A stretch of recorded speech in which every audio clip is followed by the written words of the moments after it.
ஒரு போட்டோ இன்றைக்கு திமுக தொண்டர்களை எல்லாம் நிலைகுலையத்தான் செய்ய வைத்திருக்கிறது. நேற்றைக்கு முதல் நாள் தலைவருடைய மூத்த பிள்ளை மூகா முத்து காலமாகிவிட்டார். காலமான மூகா முத்துவுக்கு அஞ்சலி செலுத்துவதற்காகவும் இறுதி மரியாதை செலுத்துவதற்காகவும் நிறைய பேர் தலைவருடைய வீட்டிற்கு வந்தார்கள். நான் கூட சென்றிருந்தேன்.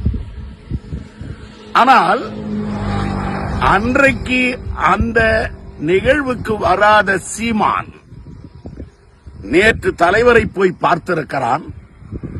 தலைவர் அவனுக்கு டைம் கொடுத்து பேசுவதற்கான வாய்ப்பை வழங்கியிருக்கிறார்.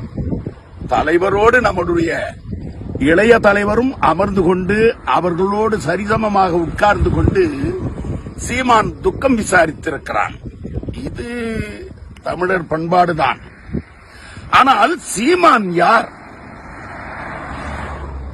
தமிழர்களின் தலைவரான தந்தை பெரியாரை கேவலமாக விமர்சனம் செய்தவன். பேரறிஞர் அண்ணாவை அண்ணாதுரை என்று பெயரிட்டு அழைத்து கேவலப்படுத்தியவன். ஏன் நம் உயிருக்கு உயிரான உத்தம தலைவர் கலைஞரை மிக மிக கேவலமாக பேசியவன். 5 முறை ஆண்டதால் அவர் ஆண்டவனா என்று கேட்டவன். ஆந்திராவில் ராஜசேகர் ரெட்டியினுடைய சிலைகள் உடைபட்டது போல தமிழ்நாட்டிலே கலைஞருடைய சிலைகள் உடைபடும் என்று சொன்ன மிக கேவலமானவன் அவன். அப்படிப்பட்டவன். அவன் ஒரு தற்பெருமைக்காரன். அவன் ஒரு தற்குறி. தற்பெருமை என்னும் கொடிய வியாதியால் பீடிக்கப்பட்டு மனநோய் பிடித்த ஒரு மனநோயாளி சீமான். இன்னும் கேட்டால் தமிழ் சமுதாயத்தால் தோற்கடிக்கப்பட்டவன் அவன். எதிர்காலத்தில் தோற்கடிக்கப்பட இருக்கிறவன் அவன்.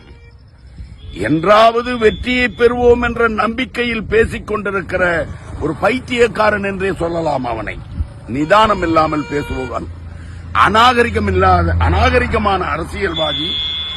எதையாவது பேசினால் எல்லோரும் தன்னை கவனிப்பார்கள் என்று பேசிக்கொண்டே இருப்பவன், மனப்பிறழ்வு கொண்டவன், தன்னை பற்றி எல்லோரும் பேச வேண்டும் என்பதற்காக எதையாவது பேசிவிட்டு கெக்கே பிக்கே என்று சிரிப்பவன்.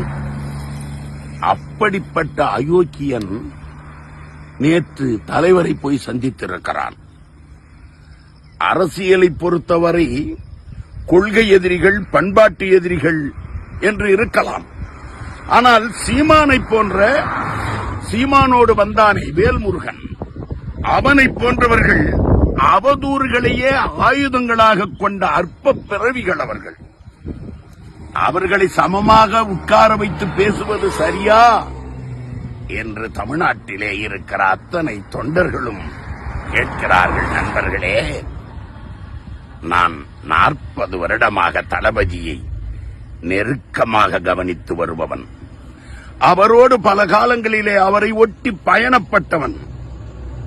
தலைவர் தளபதி அவர்களை பொறுத்தவரை மற்றவர்களை புண்படுத்தாமல், யாருக்கும் வருத்தம் நேராமல், தான் வாழ்கின்ற தமிழ் சமூகத்தின் மரபுகளை மதித்து நடப்பவர், மனிதாபிமானம் மிக்கவர். நம்முடைய தலைவர் தளபதி அவர்கள் மனிதாபிமான பண்புடையவர். பகைவனுக்கு ஒரு துன்பம் வந்தபோது முகம் கொடுத்து அந்த துன்பத்தை தீர்க்க வேண்டும், உதவ வேண்டும் என்கிறான் வள்ளுவன்.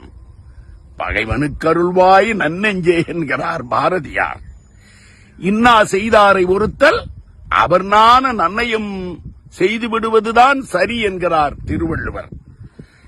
அப்படித்தான் நம்முடைய தலைவர் தளபதி பண்பாட்டின் அடையாளம், நாகரிகத்தின் உச்சம், மனிதாபிமான பண்புடைய மனிதராக அவர் தன்னை தமிழ் சமூகத்தின் அடையாளமாக இருக்கிற அவர் இன்றைக்கு அந்த இன்னா செய்த சீமானையும் அழைத்து பேசியிருக்கிறார். அவன் வருத்தம் தெரிவித்திருக்கிறான். என்றைக்கும் நண்பர்களே, இதையும் நாம் தாங்கிக் கொண்டுதான் தீர வேண்டும். ஏனென்றால் தலைவர் தன்மானத்தின் உச்சம், மனிதாபிமானத்தின் உச்சம். தலைவர் தளபதி வரலாற்றில் நினைக்கப்படுவார். இதற்காகவே மற்றும் ஒரு முறை நினைக்கப்படுவார். சீமான் சீரழிவான். நன்றி, வணக்கம்.